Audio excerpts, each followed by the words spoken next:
Teman-teman, balik lagi sama Andi di channel The Hasten. Ini adalah pertanyaan berikutnya dari grup tips belajar microgreen. Memang saya lagi kumpulin pertanyaan-pertanyaan dan saya bikinin videonya per satu pertanyaan. Kita akan bahas lebih detail. Oke, pertanyaannya apa? Apakah benih pertanian bisa dipakai sebagai microgreen? Nah, kita samain frekuensi dulu ya. Microgreen itu sebenarnya adalah fase. Jadi semua tanaman atau tumbuhan yang kita tanam pasti akan melewati yang namanya fase microgreen. Karena dari biji benih, pecah benih menjadi sprout, ya kan, menjadi kecambah. Nanti dari kecambah baru ke microgreen, baby leaves atau peremajaan. Baru nanti kalau mau didewasakan bisa dengan hidroponik atau organik, baru tanaman dewasa. Nah, microgreen ada di tengah-tengah. Oke. Jadi semua benih itu, semua tanaman pasti melewati fase microgreen. Oke, jadi benih pertanian itu bisa dipakai sebenarnya. Semua benih bisa dipakai sebagai microgreen. Cuman yang jadi problem adalah kita harus tahu benih ini bebas pestisida atau tidak. Ya, kalau tidak berarti kan ada pestisidanya ya. Nah, kebanyakan dari benih-benih pabrikan itu sudah kena pestisida. Oke, ini saya bawa contekan juga.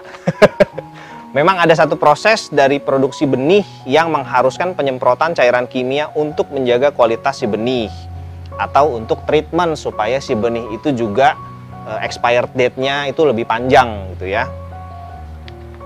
Nah, dari mana kita bisa tahu benih itu sudah terpapar pestisida? Paling gampang adalah waktu kita beli benih dalam kemasan, entah dari pabrikan besar atau pabrikan kecil, dari merek terkenal atau tidak, itu begitu kita buka, kita lihat saja benihnya itu berwarna atau tidak. Contoh misalnya, ini saya ada benih timun. Ini warnanya merah. Nah, merah ini berarti dia sudah ada coating pestisidanya atau fungisida atau insektisida gitu. Nah, banyak juga memang pembeli penjual yang juga nggak tahu benihnya ini organik atau tidak. Tapi just in case ya kita tanya aja dulu sama sellernya.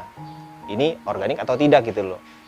Memang itu nggak jadi jaminan juga benar-benar organik atau tidak, ya kan? Hanya penjual dan Tuhan yang tahu. Oke, paling gampang adalah kita pilih yang sebenarnya benih itu adalah turunan pertama atau F1. Kalau memang teman-teman masih memaksakan untuk membeli benih pabrikan atau yang ada pack, ada brandnya ya.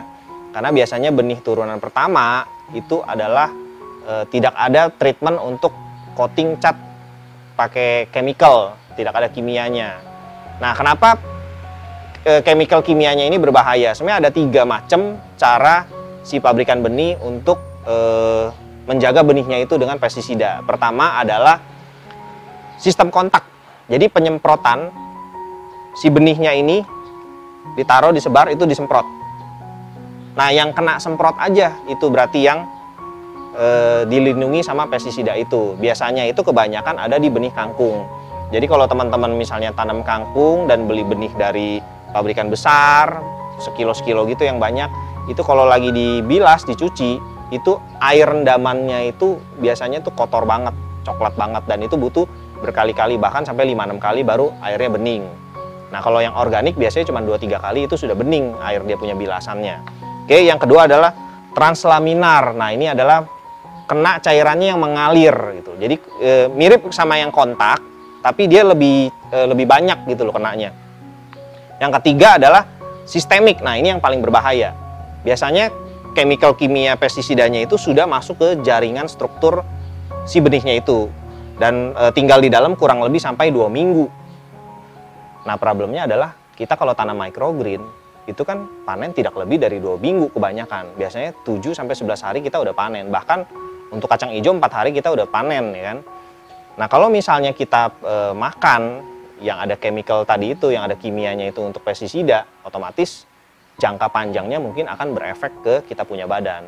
Ya, memang saya sudah googling juga, udah cari-cari juga, tidak ada riset ataupun jurnal yang membahas ini lebih detail. Efeknya gimana sih untuk konsumsi jangka panjangnya itu belum ada. Tapi just in case aja, better lebih baik kita hindari benih yang memang sudah ada semprotan pestisidanya. Oke, paling sih itu aja sih menurut saya.